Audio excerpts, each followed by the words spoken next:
ధనం విషయంలో మనకున్నటువంటి వైఖరి, యాటిట్యూడ్ కానీ, విశ్వాసము, బిలీఫ్ సిస్టమ్ కానీ లోకంలో ఉన్నట్టుగా కనుక ఉన్నట్లయితే ప్రమాదం. We should have a biblical framework for everything.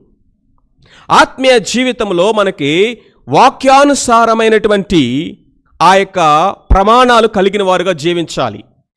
Our standards of life is not the culture of the country. Our standard of life is not the opinions of the people. Our standard of life is not any other teaching or ideology of this life. ఈ లోకంలో ఉన్నటువంటి బోధలు కానీ, లేకపోతే ఆలోచన పట్టిమలు కానీ, లేకపోతే ideology కానీ ఏది కాదు. మన జీవితం యొక్క స్టాండర్డ్స్ని నిర్ణయించాల్సింది దేవుని యొక్క వాక్యం. ఇది కేవలం ఒక మత గ్రంథం